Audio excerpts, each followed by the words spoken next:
প্রথম কথা হচ্ছে পড়ো আর নিজের জীবন গড়ো, ঠিক কি না? পড়তেই হবে আপনাকে, না পড়ে উপায় নাই। যখন যে অবস্থায় থাকবেন পড়বেন। জীবনে আমি জীবনে আমার কিছু মটো আছে, লক্ষ্য, এটাকে খেয়াল করে আমি চলি।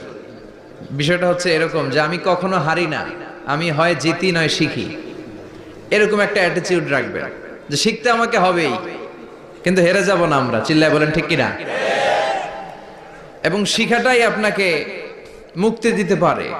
এজন্যই কোরআনের প্রথম কথা আল্লাহ শিখার ব্যাপারে উদ্বুদ্ধ করেছেন। আল্লাহ বলেছেন, ইকরা বিসমি রাব্বিকাল্লাযী খালাক, read in the name of your lord who has created, পড়ো তোমার প্রভুর নামে যিনি তোমায় শিখিয়েছেন।